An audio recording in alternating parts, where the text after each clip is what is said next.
नमस्कार दोस्तों अमेरिका में एक बहुत भयानक स्नो स्टॉर्म आया हुआ है जिसको लेकर काफी चर्चा चल रही है। कारण ये भी है, आप सब जानते हैं क्रिसमस जस्ट खत्म हुआ है और लोग एक जगह से दूसरी जगह काफी ट्रैवल भी करते हैं और इसी बीच बहुत सारी फ्लाइट्स हिट हुई हैं। आप देख सकते हो खबर, US snow storm chaos, over 9,000 flights hit, emergency orders in New York new Jersey. इसको थोड़ा सा हम डिटेल में समझने की कोशिश करेंगे। इनफैक्ट ज्योग्राफी के पर्सपेक्टिव से भी जानेंगे कि आखिरकार क्या हुआ है। आर्कटिक सर्कल से अटलांटिक ओशन की तरफ से क्या फैक्टर्स मौजूद थे जिसकी वजह से ये पूरा स्नो स्टॉर्म बना और फ्रीजिंग पॉइंट में चला गया है। और स्पेशली जो यूएस का नॉर्थ ईस्ट अगर आप देखोगे, पूरा क्योस मचा हुआ है। तो इसको थोड़ा सा मैं आपको बताऊंगा डिटेल में। चलिए शुरुआत करते हैं, लेकिन उससे पहले आप सबको बता दूं, स्टडी आईक्यू पर जो ईयर एंड सेल है दोस्तों, यूपीएससी के हर एक कोर्स के ऊपर आपको मिलेगा, जहां पर 50% का तो डिस्काउंट मिल ही रहा है, लेकिन साथ ही साथ अगर आप 31 दिसंबर तक कोई भी बैच आप लेते हो तो सभी बैच के ऊपर डबल वैलिडिटी मिल रही है। मतलब अगर गोल्ड वाला पैकेज लेते हैं, 18 मंथ्स की वैलिडिटी है, तो ऑटोमेटिकली वो 36 मंथ्स का हो जाएगा और 50% डिस्काउंट। तो एक अच्छा मौका है आपके पास। जैसे 2027 का बैच है, इसके अंदर प्रीलिम्स, मेंस, इंटरव्यू सब कुछ की तैयारी कराई जाती है। जस्ट अभी अभी ये पूरा ऑफर स्टार्ट हुआ है, आप इसको अवेल कर सकते हैं by using this code Ankit live. Maximum discount के लिए लिंक कमेंट सेक्शन में दिया हुआ है और ये फोन नंबर है। अगर आपको कोई भी डाउट है सेल से रिलेटेड, किसी भी प्रकार की प्रॉब्लम है, इस पर कॉल करिए, मेरी टीम आपको अच्छे से गाइड कर देगी। चलिए शुरुआत करते हैं। सबसे पहले ये देखते हैं कि एग्जैक्टली हुआ क्या है। देखिए, एक severe winter storm system create हो गया है अमेरिका में, और अमेरिका के स्पेशली जो नॉर्थ ईस्टर्न साइड है, मैं आपको थोड़ा सा दिखाता हूं। ये अगर आप अमेरिका देखोगे, आप सब न्यूयॉर्क के बारे में जानते होंगे, तो यहां पर अगर आप देखेंगे ना, तो जो न्यूयॉर्क वाला हो गया, पेंसिल्वेनिया हो गया, इसके अलावा यहां पर जो न्यू जर्सी है ऊपर के साइड कुछ हिस्से में, तो ये पूरा जो नॉर्थ ईस्टर्न वाला पार्ट आप देख रहे हो ना, बहुत ज्यादा यहां पर सीवियर विंटर स्टॉर्म देखने को मिल रहा है, जिसकी वजह से काफी इंपैक्ट आया है। इनफैक्ट स्टॉर्म की जब हम बात कर रहे हैं तो इसके अंदर heavy snowfall, freezing rain, ice accumulation, strong wind, ये सब कुछ देखने को मिल रही है। सोचिए इतनी सारी चीजें एक साथ आ जाए तो कितनी बड़ी मुसीबत हो जाएगी। तो ये जो कॉम्बिनेशन ऑफ फैक्टर्स हुए हैं, इसकी वजह से पूरा का पूरा जो ट्रांसपोर्टेशन सिस्टम है, चाहे वो एयर है, रोड है, रेल है, सब कुछ पैरालाइज हो गया है। और इसी की वजह से जो स्टेट अथॉरिटीज हैं अलग अलग जगह, उन्होंने इमरजेंसी भी डिक्लेयर कर दिया है ताकि यहां पर लोगों को थोड़ा सा बचाया जा सके। यहां पर अगर हम स्टेट ऑफ इमरजेंसी की बात करें तो स्पेशली न्यूयॉर्क में और न्यू जर्सी में वहां पर डिक्लेयर किया गया है और बताया जा रहा है कि इमरजेंसी लगाने की वजह से जो नेशनल गार्ड यूनिट है उनको मोबिलाइज किया जा रहा है, इमरजेंसी प्रोक्योरमेंट एनेबल किए जा रहे हैं, जो ट्रैवल एडवाइजरीज हैं वो एनफोर्स कर दी गई हैं, रोड्स पर रेस्ट्रिक्शंस लगाई गई हैं, पावर और जो वाटर इंफ्रास्ट्रक्चर है काफी इंपॉर्टेंट हो जाता है, उसको प्रोटेक्ट किया जा रहा है। और इमीडिएट रिस्क ये है कि एक तो ब्लैक आइस ऑन हाईवेज। देखो ब्लैक आइस क्या होता है, बेसिकली आप समझिए कि एक परत जम जाती है आइस की और वो इनविजिबल होती है। मतलब जब सपोज आइस की परत जमी हुई है रोड के ऊपर और आप उस हाईवे से गुजर रहे हो, तो आपको लगेगा कि वो तो नॉर्मल हाईवे है, बस थोड़ा सा गीला हो रखा है हाईवे, और आप तेजी से आप उस हाईवे से अपनी गाड़ी निकालोगे, लेकिन पता चलता है कि वहां पर तो आइस का पूरा शीट था और आप सोचिए क्या हालत होगी। मतलब फिसलते हुए गाड़ी जाएगी, एक्सीडेंट होने के काफी खतरे हो जाते हैं। तो ये एक बड़ा खतरा हो गया। फिर जो इमरजेंसी रूट्स हैं वहां पर स्नो से ब्लॉकिंग हो गई है, पावर आउटेजेस देखने को मिल रहे हैं। इसके अलावा जो बहुत सारे कम्यूटर्स हैं, ट्रैवलर्स हैं, वो एक ही जगह खड़े हुए हैं काफी समय से, और इसी की वजह से जितने भी स्टेट के गवर्नर्स हैं उन्होंने अपने रेसिडेंट से कहा है कि आप ज्यादा से ज्यादा घर में रहिए और कोशिश करिए कि यहां पर बहुत ज्यादा इमरजेंसी की सिचुएशन में ही आपको बाहर निकलना पड़े, क्योंकि अगर मान लो कहीं पर इमरजेंसी हो रही है तो चीजें भी अच्छे से वहां पर पहुंच नहीं पा रही हैं, इमरजेंसी मदद भी पहुंचाना काफी मुश्किल हो रहा है। सबसे बड़ा इंपैक्ट तो एविएशन सेक्टर पर आया है। आप देखो 9,000 से ज्यादा फ्लाइट्स, इनफैक्ट मैं कहीं पढ़ रहा था 16,000 के आसपास जो फ्लाइट्स हैं कहीं पर कैंसिल हुई हैं, कहीं पर डिले हुई हैं, और सबसे ज्यादा इंपैक्ट जो बड़े बड़े एयरपोर्ट्स हैं वहां पर, जैसे John F Kennedy international airport हो गया, वहां पर आपको देखने को मिलेगा। और एयरपोर्ट्स को क्यों शट डाउन करना पड़ा? जाहिर सी बात है कि जो रनवे है वहां पर थोड़ा सा भी अगर स्नो जम जाएगा, वहां पर आ जाएगा, आइस जम जाएगा, तो वहां पर लैंडिंग कराना, टेक ऑफ कराना बहुत डेंजर हो जाता है। और इसके अलावा जो विजिबिलिटी है वो भी ड्रॉप हो गई है, जितना मिनिमम आपको लैंडिंग की रिक्वायरमेंट होती है।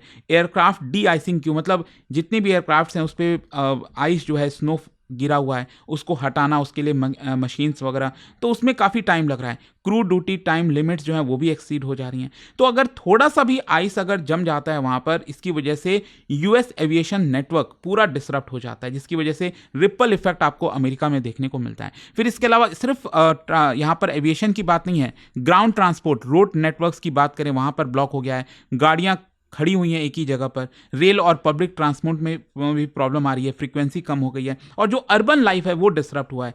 स्कूल्स तो बंद हो ही रहे हैं, रिमोट लर्निंग की चर्चा हो रही है, गवर्नमेंट ऑफिसेज ऑपरेट तो कर रहे हैं बहुत कम स्टाफ के साथ।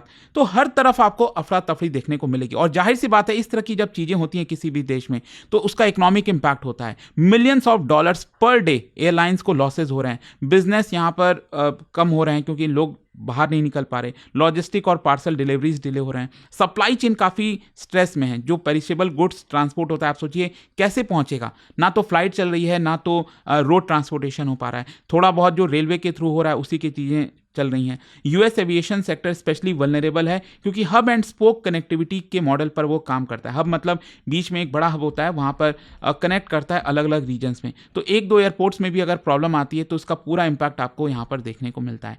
लेकिन असली सवाल यहाँ पर यह है कि यूएस में ऐसा क्या हो गया अचानक से जिसकी वजह से वो डेंजर में आ गया। स्नो स्टॉर्म देखने को मिल रहा है। बेसिकली इसमें 3 नेचुरल फैक्टर्स हैं जो आपको पता होना चाहिए। ज्योग्राफी पर्सपेक्टिव से अगर आपने थोड़ा बहुत भी पढ़ा होगा तो आप सब जानते हैं कि अक्सर कई बार ये होता है कि आर्कटिक रीजन से जो कोल्ड एयर है वो आपका नॉर्थ अमेरिका के साइड आ जाती है। तो यहाँ पर अभी हुआ क्या है कि जो आर्कटिक रीजन है उधर की तरफ से जो कोल्ड एयर है वो अमेरिका के ऊपर एक बड़ी चादर बना रखा है। स्पेशली जो नॉर्थ ईस्टर्न वाला पार्ट है ना, जहाँ पर ये पूरा स्नो स्टॉर्म आया हुआ है, वहाँ पर काफ़ी ज़्यादा कोल्ड एयर जमा हो गया है। और ये जो कोल्ड एयर है बेसिकली आप देखो तो उतना ज़्यादा इम्पैक्ट नहीं होता अगर उसको मॉइस्चर नहीं मिलता। देखो, कोल्ड एयर अपने आप में स्नो स्टॉर्म नहीं लेकर आएगा। कोल्ड एयर का मतलब आपको ठंडा लगेगा, मतलब उसकी वजह से चीज़ें डिसरप्ट नहीं होंगी। अब इसमें प्रॉब्लम क्या हुआ है, दूसरा फैक्टर आप समझिए, ये है आपका अटलांटिक ओशन। अब अटलांटिक ओशन में क्या हो रहा है, जो ओशन है हमारे दुनिया भर में वो वार्म हो रहे हैं बिकॉज ऑफ क्लाइमेट चेंज। ज़्यादा गर्मी हो रही है, वार्म ज़्यादा हो रहे हैं। तो यहाँ से क्या हो रहा है कि जो वार्म और मॉइस्ट एयर है वो ऊपर की तरफ अमेरिका के नॉर्थ ईस्टर्न साइड की तरफ आ गया है। तो आई होप अब आप समझ पा रहे होगे कि एक तरफ से यहाँ पर कोल्ड एयर, दूसरी तरफ जो मॉइस्चर है उसको मिल गया। अगर मॉइस्चर नहीं मिलता तो ये स्नो स्टॉर्म नहीं होता, क्योंकि यहाँ पर मॉइस्चर मिल गया, वार्म एयर मिल गया उसको, और वो कोल्ड एयर के साथ जाकर टकराया। इसकी वजह से ये इतना ज़्यादा आपको स्नोफॉल देखने को मिल रहा है, और heavy snow, freezing rain, ice pellet, ये सब हुआ है। और इससे भी बड़ा प्रॉब्लम जो तीसरा फैक्टर मैं बताता हूं वो है आपका स्ट्रांग विंड। ये सारी चीजें हो रही थी, साथ ही साथ स्ट्रांग विंड भी वहां पर आ गई, जिसकी वजह से सिचुएशन और ज्यादा वर्स हो गई। ये इसकी वजह से जो विजिबिलिटी है वो कम हो गई, स्नो पाइलअप हो गए जगह जगह पर। और ये जो कोलिजन है, it is the main reason यहां पर स्टॉर्म इतना ज्यादा इंटेंस हो गया है। तो आई होप कि ये तीनों चीज आप यहां पर समझ पा रहे होगे। और एक और जो सबसे डेंजरस पार्ट मैं आपको बताता हूं, टेम्परेचर क्या है ना, वो फ्रीजिंग पॉइंट पर ही बना हुआ है, 0 डिग्री सेल्सियस या उसके नीचे है।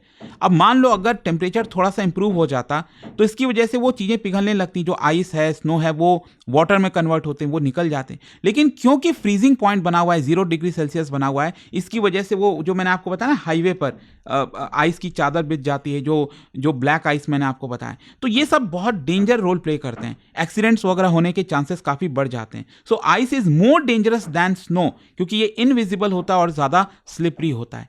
और इसका अगर मैं आपको क्लाइमेट चेंज एंगल बताऊं, देखो कोई भी स्टॉर्म अपने आप में ये इशारा नहीं कर रहा है कि क्लाइमेट चेंज की वजह से हो रहा है, लेकिन क्लाइमेट चेंज की वजह से क्या होता है, चीज़ें और ज़्यादा इंटेंस हो जाती हैं। मैंने आपको बताया ना कि जो ओशन है वो वार्म हो रहे हैं बिकॉज ऑफ क्लाइमेट चेंज, और वार्म होने की वजह से यहाँ पर उसमें मॉइस्ट एयर की कैपेसिटी और ज़्यादा बढ़ जाती है। और ये मॉइस्ट एयर जब कोल्ड एयर के साथ मिल रहा है तो इतना ज़्यादा हैवी स्नोफॉल इवेंट हमें देखने को मिल रहा है। फ्रीक्वेंसी यहाँ पर देखने को मिल रही है एक्सट्रीम वेदर वोलेटिलिटी की।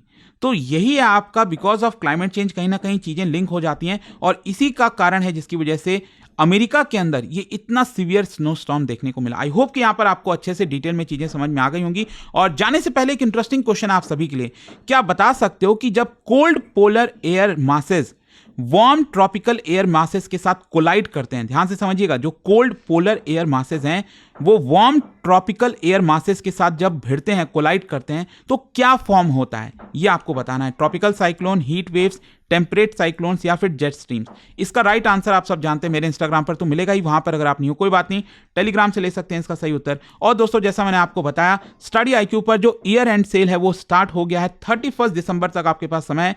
50% डिस्काउंट तो आपको मिल रहा है, लेकिन सबसे इंपॉर्टेंट बात, डबल वैलिडिटी के साथ आप ले सकते हैं and by using this code Ankit live आप ये ले पाओगे। लिंक कमेंट सेक्शन में दिया। अगर आपको कोई भी डाउट है बैच से रिलेटेड कोई भी चीज, ये फोन नंबर है, यहाँ पर आप कॉल करिए, मेरी टीम आपको अच्छे से गाइड कर देगी। दोस्तों, स्टडी IQ IAS की क्रिसमस सेल लाइव है और बस कुछ ही दिन बाकी हैं।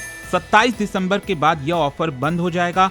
इस सेल में मिल रहा है UPSC 2027 की कंप्लीट प्रिपरेशन। यह प्राइस लिमिटेड टाइम के लिए ही अवेलेबल है।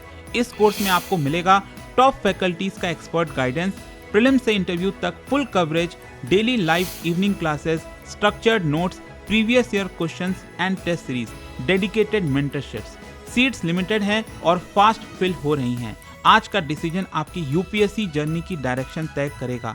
तो स्टडी IQ ऐप खोलिए, P2I बैच सर्च करिए एंड यूज करिए code Ankit live ANKITLIVE for maximum discount. और भी कोई डाउट हो तो इस फोन नंबर पर कॉल करिए। नंबर है 092400239293। स्टडी IQ IAS, आपका सिलेक्शन हमारा मिशन।